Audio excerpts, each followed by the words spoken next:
आप सब जानते हैं कि एक समय में भारत की सीमा अफगानिस्तान से बर्मा तक और तिब्बत से श्रीलंका तक फैली हुई थी। लेकिन समय के साथ साथ बॉर्डर छोटे होते चले गए और अलग अलग देशों में विभाजित होता चला गया अपना अखंड भारत। आज हम जानेंगे कि अखंड भारत के कौन कौन से देश कब भारत से अलग हुए। अखंड भारत से अलग होने वाला पहला देश था अफगानिस्तान। सन 1747 में अहमद शाह अब्दाली ने दुरानी साम्राज्य की स्थापना की, जिसे आज का अफगानिस्तान माना जाता है। दूसरा देश आता है नेपाल।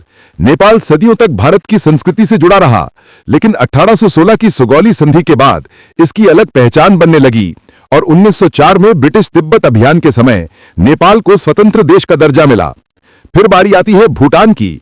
भूटान भी भारतीय संस्कृति से जुड़ा रहा, लेकिन सन 1910 में अंग्रेजों के साथ हुई पुनाखा संधि के बाद भूटान को स्वतंत्र देश का दर्जा मिल गया। इसके बाद बर्मा यानी आज का म्यांमार। सन 1937 में अंग्रेजों ने बर्मा को भारत से अलग करके एक नया देश बनाया और फिर सन 1947 में आया देश का सबसे बड़ा बंटवारा, भारत और पाकिस्तान का विभाजन। पाकिस्तान अखंड भारत से अलग होकर एक नया राष्ट्र बना। इसके बाद आता है तिब्बत।